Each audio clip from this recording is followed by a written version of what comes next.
Mengasuh anak adalah perjalanan penuh sukacita, tantangan, dan momen pertumbuhan yang mendalam. Hal ini terutama berlaku saat membesarkan anak berkebutuhan khusus.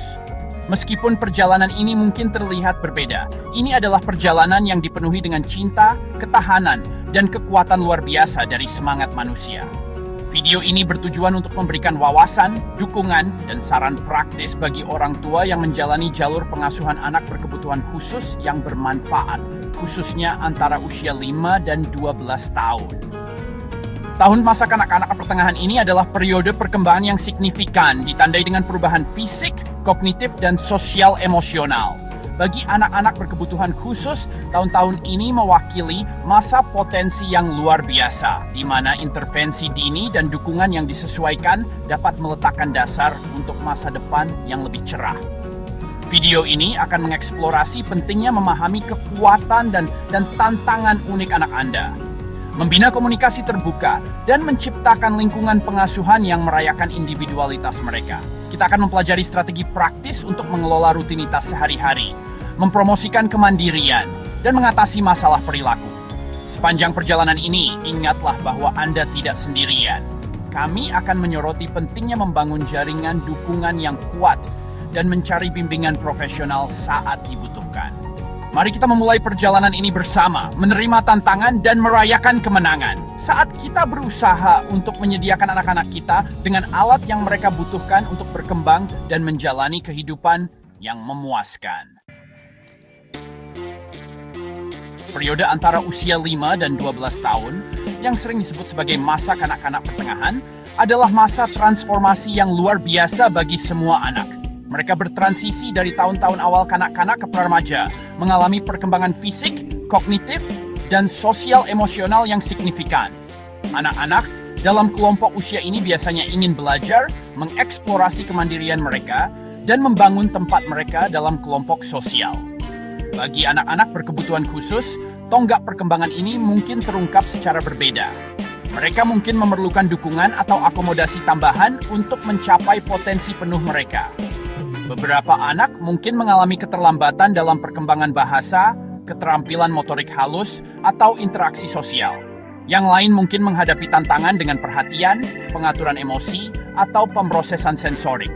Memahami lintasan perkembangan tipikal untuk kelompok usia ini, di samping kebutuhan khusus anak Anda, sangat penting untuk memberikan dukungan dan intervensi yang tepat. Berkolaborasi dengan pendidik, terapis, dan penyedia layanan kesehatan anak Anda dapat membantu menciptakan rencana individual yang membahas kekuatan dan area pertumbuhan unik mereka. Salah satu prinsip terpenting dalam membesarkan anak berkebutuhan khusus adalah mengenali dan merayakan individualitas mereka. Sama seperti anak lainnya, anak-anak berkebutuhan khusus memiliki kepribadian, minat, kekuatan, dan tantangan unik mereka sendiri. Tidak ada pendekatan satu ukuran untuk semua untuk mengasuh anak. Dan apa yang berhasil untuk satu anak mungkin tidak berhasil untuk anak lain. Orang tua sering berbagi cerita tentang perjalanan unik anak-anak mereka, menyoroti pentingnya merangkul perbedaan individu. Misalnya, Sarah, seorang ibu dari seorang anak laki berusia 9 tahun dengan autisme, berbagi. Putra saya, Ethan, memiliki ingatan yang luar biasa untuk fakta dan angka, terutama tentang hewan. Meskipun dia mungkin kesulitan dengan interaksi sosial, hasratnya untuk hewan bersinar.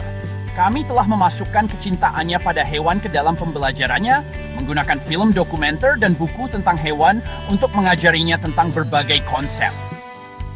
Demikian pula, Mark, yang putrinya menderita Down syndrome, menekankan pentingnya berfokus pada kemampuannya. Dia berkata, Lily sangat empati dan memiliki bakat alami untuk musik. Kami telah mendorong kecintaannya pada musik dengan mendaftarkannya di kelas musik adaptif, di mana dia berkembang dan terhubung dengan orang lain. Kisah-kisah ini menggambarkan kekuatan mengenali dan memelihara kekuatan dan minat unik setiap anak. Dengan merangkul individualitas mereka, kita memberdayakan anak-anak kita untuk mencapai potensi penuh mereka dan menjalani kehidupan yang memuaskan. Bagian 4, membangun jaringan dukungan yang kuat. Anda tidak sendirian. Mengasuh anak berkebutuhan khusus bisa bermanfaat dan menantang. Penting untuk diingat bahwa Anda tidak sendirian dalam perjalanan ini. Membangun jaringan dukungan yang kuat sangat penting untuk kesejahteraan Anda dan perkembangan anak Anda. Jaringan ini dapat mencakup anggota keluarga, teman, pendidik, terapis, dan profesional lain yang memainkan peran penting dalam kehidupan anak Anda. Mulailah dengan terhubung dengan sekolah dan guru anak Anda. Mereka dapat memberikan wawasan berharga tentang kemajuan anak Anda, merekomendasikan sumber daya, dan bekerja sama dengan Anda untuk menciptakan lingkungan belajar yang mendukung. Selain itu, jelajahi kelompok dukungan dan komunitas online di mana Anda dapat terhubung dengan orang tua lain yang menghadapi tantangan serupa. Platform ini menawarkan ruang aman untuk berbagi pengalaman, bertukar saran, dan menemukan dukungan emosional. Dukungan profesional juga penting. Terapis yang berspesialisasi di bidang-bidang seperti patologi wicara bahasa, wicara bepasi, terapi okupasi, terapi perilaku, dapat memberikan intervensi yang ditargetkan untuk memenuhi kebutuhan khusus anak Anda. Jangan ragu mencari bimbingan profesional saat dibutuhkan.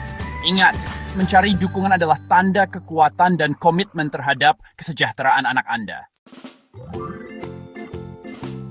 Bagian 5. Strategi praktis untuk kehidupan sehari-hari. Menciptakan struktur dan rutinitas. Anak-anak berkebutuhan khusus seringkali berkembang di lingkungan terstruktur dengan rutinitas yang dapat diprediksi. Menetapkan harapan yang jelas, jadwal yang konsisten, dan alat bantu visual dapat membantu mengurangi kecemasan, meningkatkan mandirian, dan menumbuhkan rasa aman. Mulailah dengan membuat jadwal visual yang menguraikan aktivitas hari itu menggunakan gambar atau kata-kata sederhana. Ini bisa sangat membantu bagi anak-anak yang kesulitan dengan transisi atau kesulitan dengan manajemen waktu. Uraikan tugas menjadi langkah-langkah yang lebih kecil dan dapat dikelola. Berikan penguatan positif dan dorongan di sepanjang jalan. Misalnya, saat mengajar anak Anda berpakaian sendiri, mulailah dengan meminta mereka memakai kaos kaki, lalu kemeja mereka, dan seterusnya. Rayakan setiap kemenangan kecil, fokus pada kemajuan mereka daripada kesempurnaan. Timer visual juga bisa menjadi alat yang berharga untuk mengelola waktu dan transisi. Gunakan timer untuk menandakan akhir waktu bermain, awal waktu makan, atau waktu yang diberikan untuk menyelesaikan tugas. Ini dapat membantu anak-anak berkebutuhan khusus mengantisipasi transisi dan mengurangi perebutan kekuasaan. Selain itu, pertimbangkan untuk memasukkan istirahat sensorik sepanjang hari. Anak-anak dengan kesulitan pemrosesan sensorik dapat memperoleh manfaat dari aktivitas yang memberikan masukan yang menenangkan, seperti tekanan dalam, tekstur lembut, atau gerakan ritmis. Sudut yang tenang dengan barang-barang sensorik seperti selimut berbobot, kursi beanbag, atau headphone peredam bising dapat memberikan ruang aman bagi anak-anak untuk mengatur diri sendiri.